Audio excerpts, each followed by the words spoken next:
નમસ્કાર વિદ્યાર્થી મિત્રો, રાજેશ્વરી ક્લાસીસ દ્વારા આયોજિત વિડિયો લેક્ચરની સિરીઝમાં હું આપ સૌનું હાર્દિક સ્વાગત કરું છું। ધોરણ 7 ગણિત વિષયમાં આજે આપણો પહેલો તાસ છે। પહેલા તાસની અંદર આપણે પૂર્ણાંક સંખ્યા નામનું પહેલું ચેપ્ટર શરૂ કરવાનું છે, બરોબર। હવે આપણે થોડી ઘણી માહિતી તો આના વિશે ધોરણ 6 માં મેળવેલી જ હશે।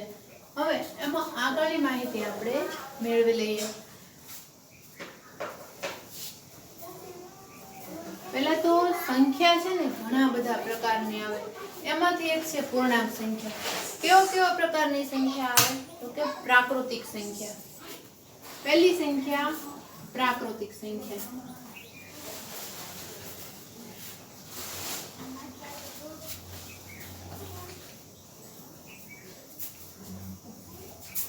પ્રાકૃતિક સંખ્યામાં કેવી સંખ્યાનો સમાવેશ થાય? પ્રાકૃતિક સંખ્યામાં બધી ધન સંખ્યાનો સમાવેશ થાય। કેવી? ધન સંખ્યા, બરોબર। ધન સંખ્યા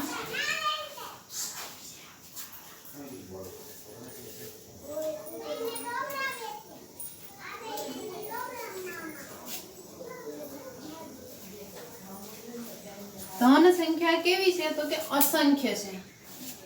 ધન સંખ્યા અસંખ્ય છે।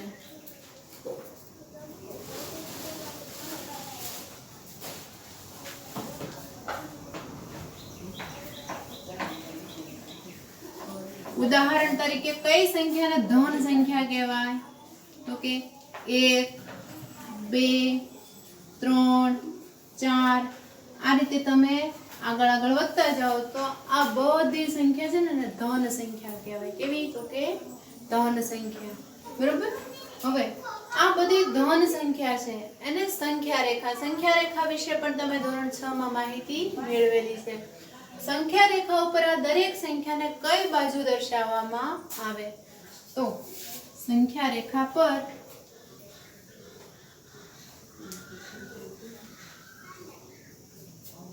જમણી બાજુએ દર્શાવવામાં આવે। કઈ બાજુ? જમણી બાજુ દર્શાવાય।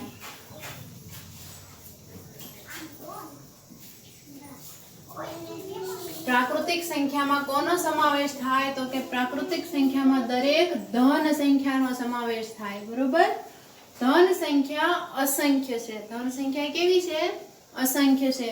ઉદાહરણ તરીકે 1 2 3 4 એમ આગળ તમે જાઓ તો 100 1000 5000 એ બધી સંખ્યા છે એ ધન સંખ્યા છે। સંખ્યા રેખા ઉપર કઈ બાજુ દર્શાવવામાં આવે તો કે સંખ્યા રેખા ઉપર પ્રાકૃતિક સંખ્યાને જમણી બાજુ દર્શાવવામાં આવે છે।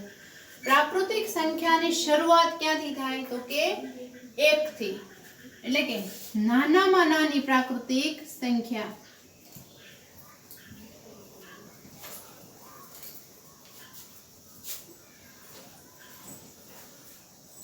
નાનામાં નાની પ્રાકૃતિક સંખ્યા કઈ છે? 1 છે। કઈ? મોટામાં મોટી પ્રાકૃતિક સંખ્યા કોઈ છે નહીં, કારણ કે પ્રાકૃતિક સંખ્યા અસંખ્ય છે, બરોબર। એટલા માટે નાનામાં નાની સંખ્યા તમે મેળવી શકો પણ મોટામાં મોટી સંખ્યા તમે મેળવી શકો નહીં। નાનામાં નાની પ્રાકૃતિક સંખ્યા 1 સંખ્યા રેખા ઉપર જમણી બાજુએ દર્શાવાય। એના ઉદાહરણ છે ને ધન સંખ્યા બધી કેવી છે તો કે અસંખ્ય છે।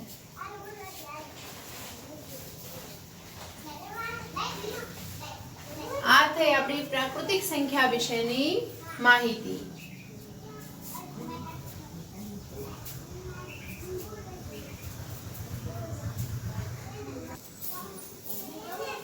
સંખ્યાનો બીજો પ્રકાર પૂર્ણ સંખ્યા। પ્રાકૃતિક સંખ્યા પછીની પૂર્ણ સંખ્યા તો કે પૂર્ણ સંખ્યામાં કોનો સમાવેશ થાય? પૂર્ણ સંખ્યામાં 0 સહિત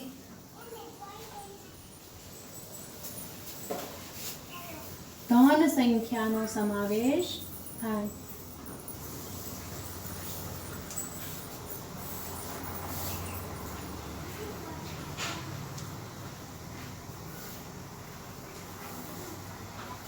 પ્રાકૃતિક સંખ્યામાં કોનો સમાવેશ થતો તો કે 1 2 3 4 એવી દરેક ધન સંખ્યાનો.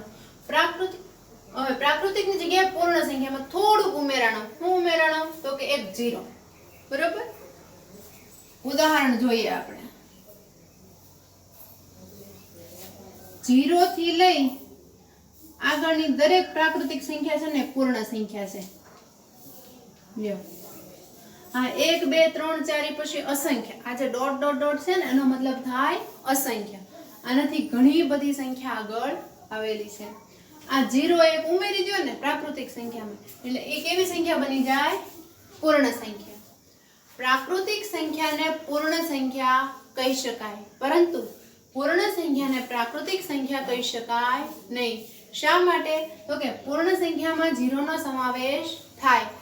એ ઉપરાંત 1 2 3 4 એટલે કે દરેક ધન સંખ્યાનો પણ સમાવેશ થાય છે, પરંતુ પ્રાકૃતિક સંખ્યામાં માત્ર ધન સંખ્યાનો સમાવેશ થાય, 0 નો સમાવેશ થતો નથી. બરોબર. હવે સંખ્યા રેખાઓ પર કઈ બાજુએ દર્શાવાય? તો કે 0 છે ને 0 એ સંખ્યા રેખા ઉપર બરોબર ક્યાં આવે? વચ્ચે આવે. એની ડાબી બાજુએ ઋણ સંખ્યા આવે, જમણી બાજુએ પ્રાકૃતિક સંખ્યા એટલે કે ધન સંખ્યા આવે. તો 0 ક્યાં આવશે? બરોબર વચ્ચે.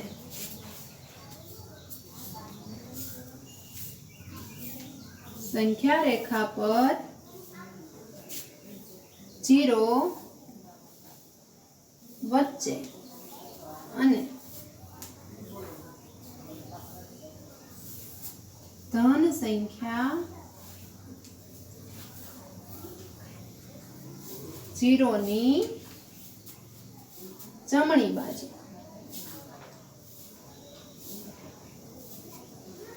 0 થી લઈ 0 ની જમણી બાજુ જેમ જેમ તમે જાઓ એમ તમને પૂર્ણ સંખ્યા અને ધન સંખ્યા મળે. બરોબર. આ સંખ્યા કેવી છે? તો કે આ સંખ્યા પણ કેવી છે? અસંખ્ય છે. બરોબર.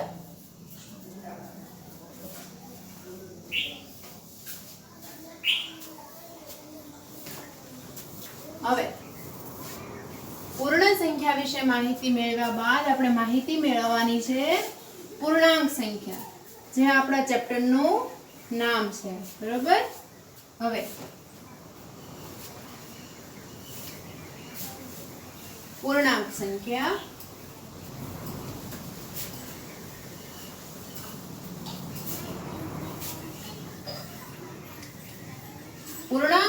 એટલે કેવી સંખ્યા? તો કે પૂર્ણાંક સંખ્યામાં ધન સંખ્યાનો સમાવેશ થાય, એમાં 0 નો સમાવેશ થાય અને હજી એક સંખ્યા ઉમેરાશે. કઈ? તો કે ઋણ સંખ્યા. પૂર્ણાંક સંખ્યામાં ધન, 0 અને ઋણ આ ત્રણેય સંખ્યાનો સમાવેશ થાય.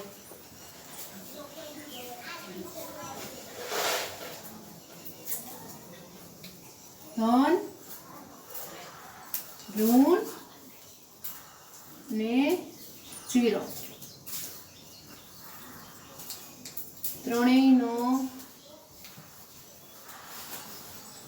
સમાવેશ થાય.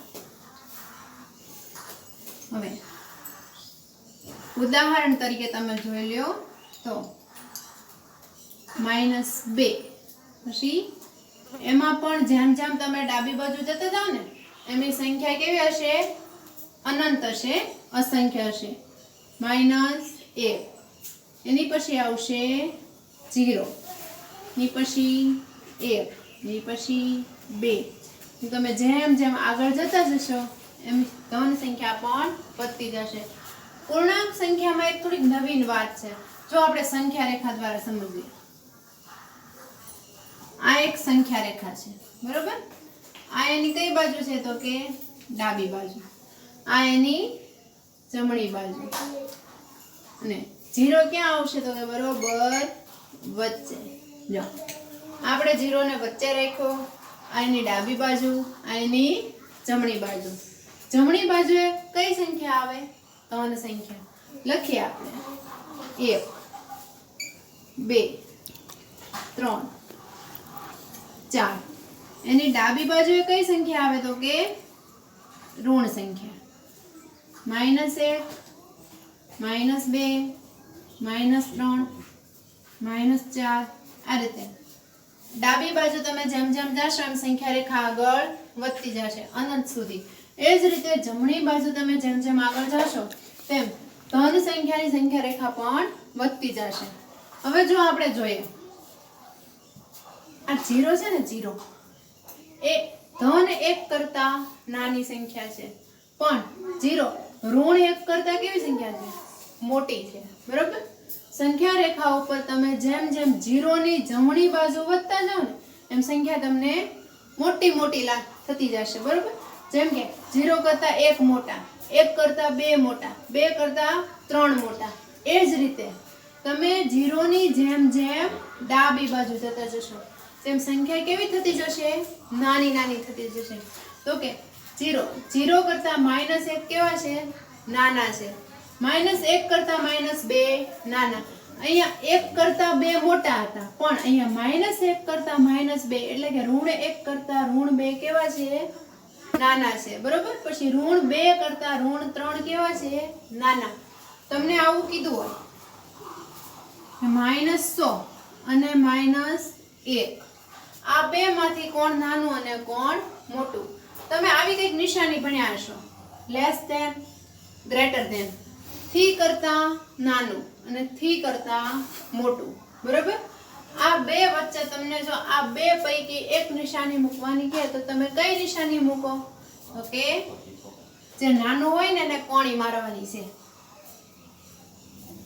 -1 કરતા -100 કેવા છે નાના છે એટલા માટે -100 લેસ ધેન -1 એટલે કે -100 એ -1 કરતા નાના છે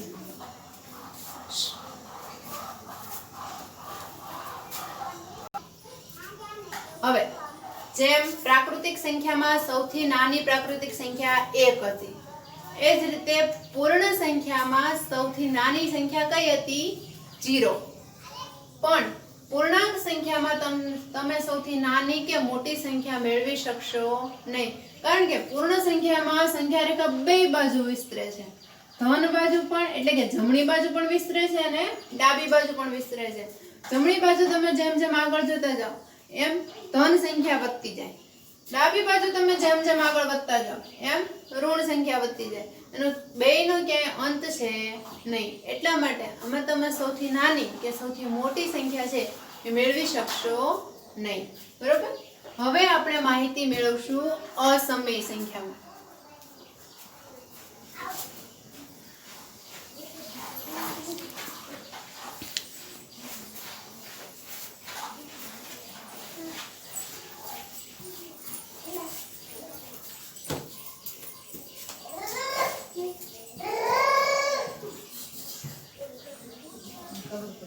અસમય સંખ્યા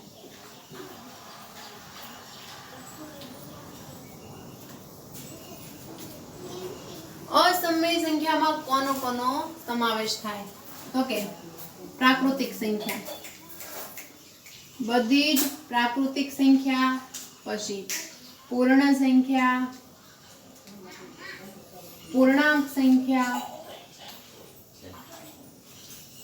આ ત્રણેયનો સમાવેશ શેમાં થશે અસમય સંખ્યામાં એ સિવાયની સંખ્યા એટલે કે અપૂર્ણાંક પછી મિશ્ર અપૂર્ણાંક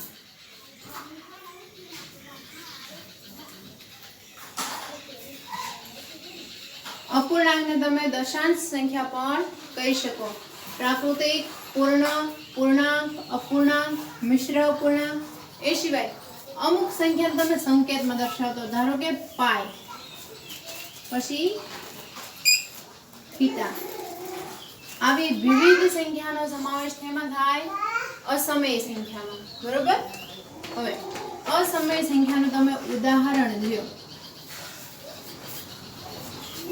અસમય સંખ્યાનું ઉદાહરણ ઓકે એમાં -1 નો પણ સમાવેશ થાય એમાં ધન 4 એટલે કે +4 નો પણ સમાવેશ થાય. પછી 1/2. આ કઈ સંખ્યા થઈ?